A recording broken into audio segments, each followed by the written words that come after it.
state Senate and governorship elections. So let me run through what's happening. So first in the Senate, we are saying Alabama Republican hold Tommy Tuberville re-elected. This before counting even starts. Florida, we are saying that Ash Moody, the Republican, will be re-elected. Kentucky, McConnell's retiring and will be replaced by Republican Dan Cameron. South Carolina, Lindsey Graham, re-elected. West Virginia, Republican hold now with Evans coming in instead of Capito.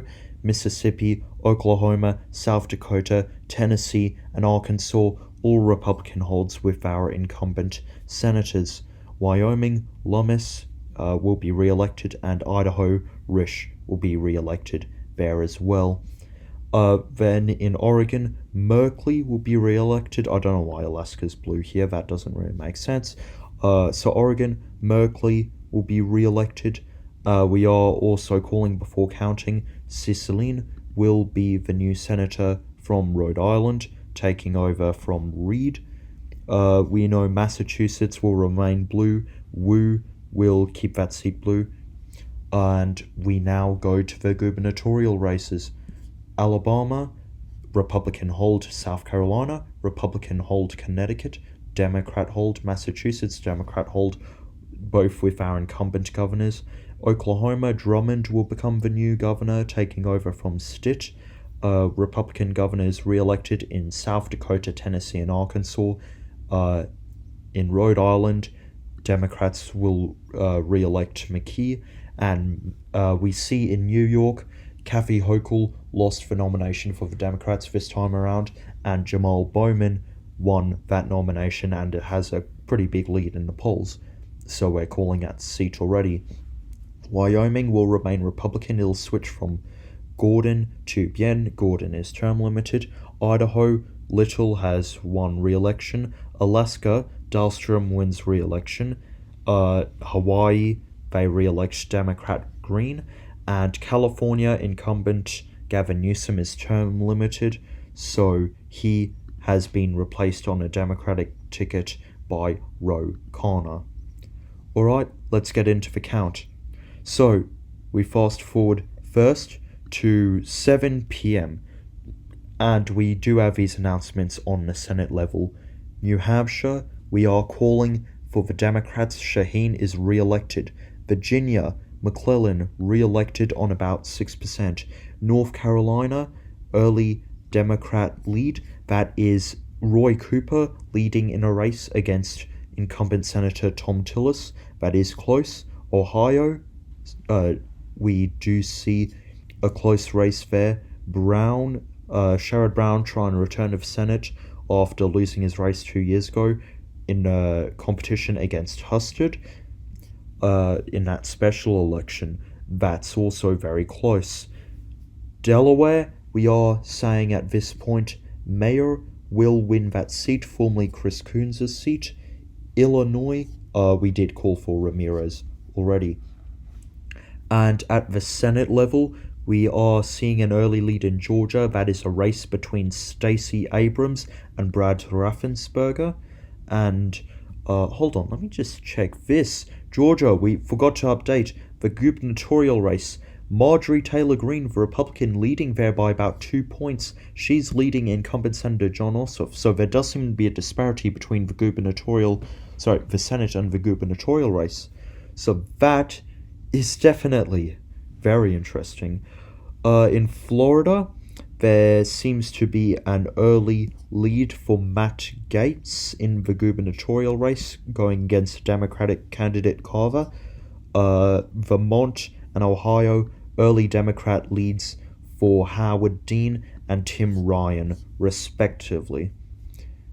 We now roll the clock forward to 8 p.m.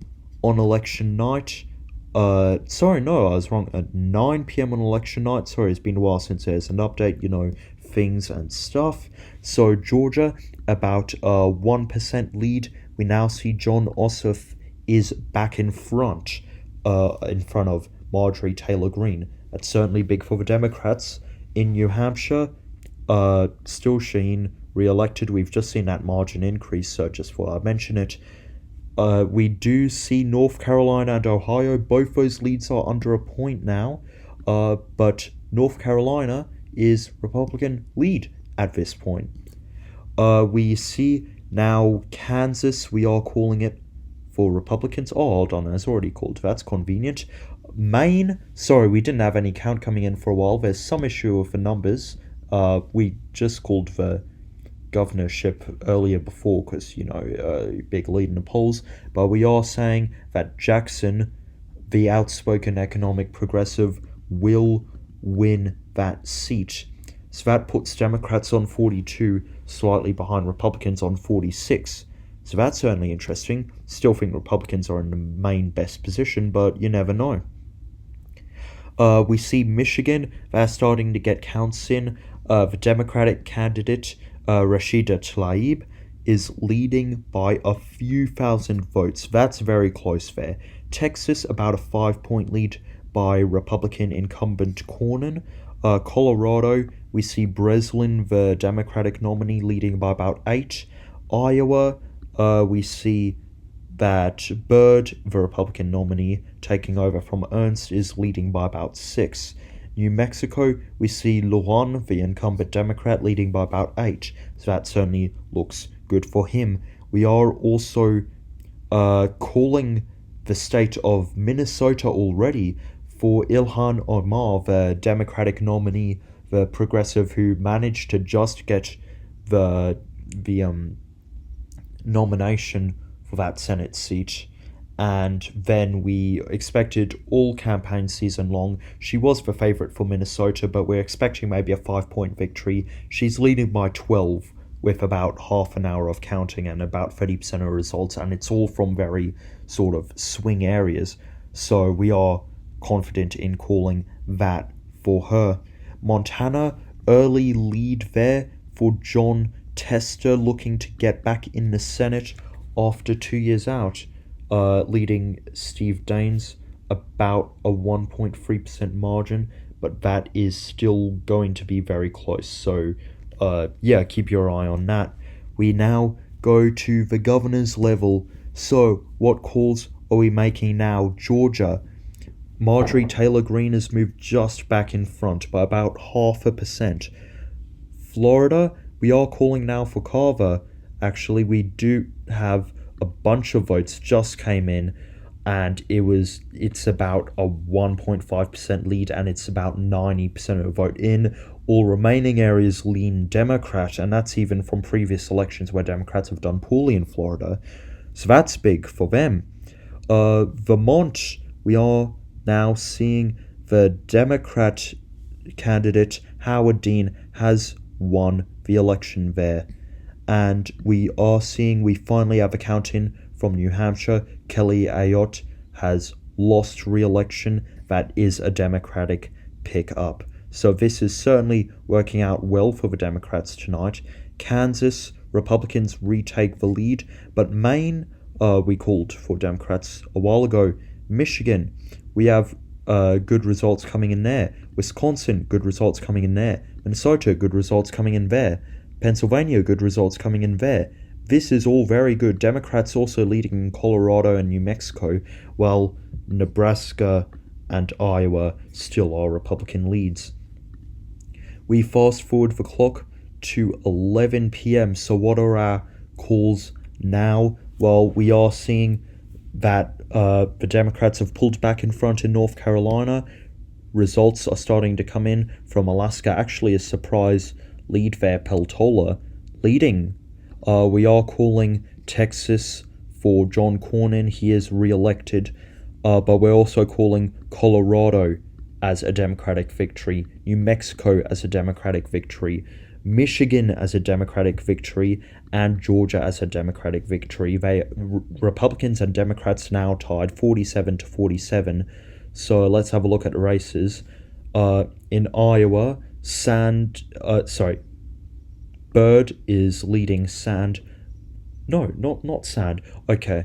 We're actually calling Iowa now. We have results coming in there, so that's good for Republicans. They lead 48-47. I don't know why New Jersey wasn't coloured in, but that has gone blue with our new candidate.